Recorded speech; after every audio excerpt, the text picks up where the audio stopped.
Luttwak's book, The Grand Strategy of the Roman Empire, 1976, didn't invent the whole thing, but he formalized the debate. He was a modern international relations expert, strategist, advisor to more than one American administration, particularly the Reagan one. He saw a lot of things in Cold War terms, because that was the big debate going on at the time. That was the reality.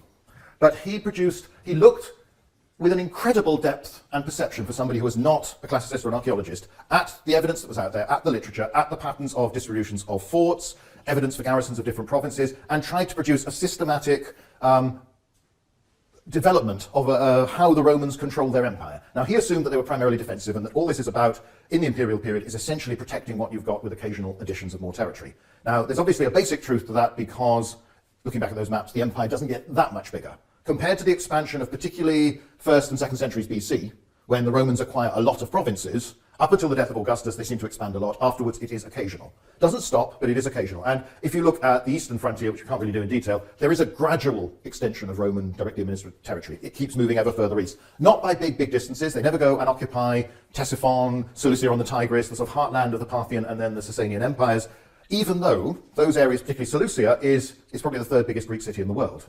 Culturally, this had been the heartland of the Seleucid Empire for centuries before the Parthians get there.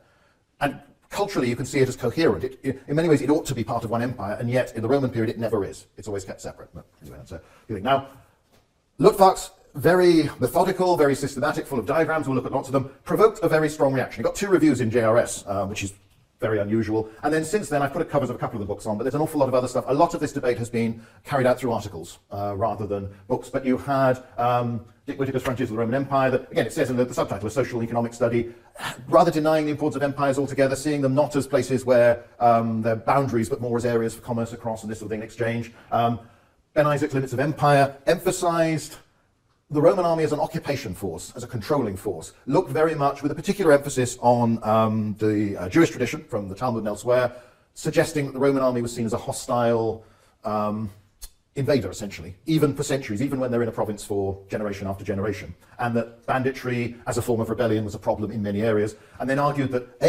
Roman thinking wasn't particularly rational, they didn't understand geography, it was far more to do with prestige and honor for the emperor, but also that a lot of the army is actually deployed not to defend against outside threats, but to control the population inside. And they have people like Susan Matten, Rome and the Enemy, that emphasizes, again, the ideology element within the emperor's position. The emphasis, after all, imperator, should we get emperor, it begins as victorious general, that title. And the perception in so much of the imperial propaganda on victory. You know, you have the Aura Parcis Augusti, but the Res Gestae is almost entirely a list of conquests or people who submitted to me because I'm so big and strong that they felt they had to, they were scared.